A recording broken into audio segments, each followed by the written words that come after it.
aksi bela Palestina kembali digelar di Jakarta. Massa mendesak Israel menghentikan serangan kepada warga Palestina yang telah menyasar ke kamp pengungsian Rafah.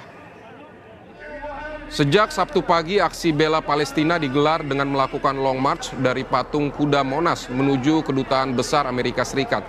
Dalam aksinya, mereka menyuarakan kecaman terhadap agresi militer Israel terhadap Palestina yang tak kunjung selesai.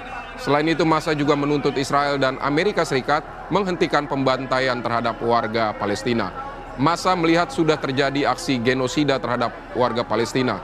Diharapkan aksi ini dapat mendorong warga Indonesia untuk tidak berhenti menyuarakan kepentingan kemanusiaan.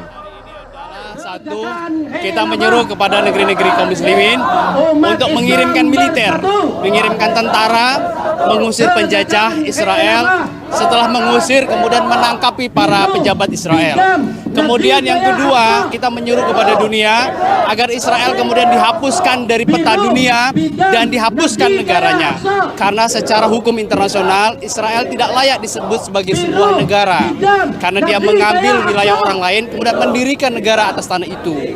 Dan kemudian yang ketiga, kita menyuruh kepada negeri-negeri kaum muslimin untuk bersatu dalam naungan institusi yang disebut dengan khilafah. Kenapa? Karena dengan khilafah lah yang kemudian dapat memobilisasi pasukan-pasukan militer dari negeri-negeri kaum muslimin. Misalnya Indonesia, Malaysia, Brunei, dan negeri-negeri muslim lainnya.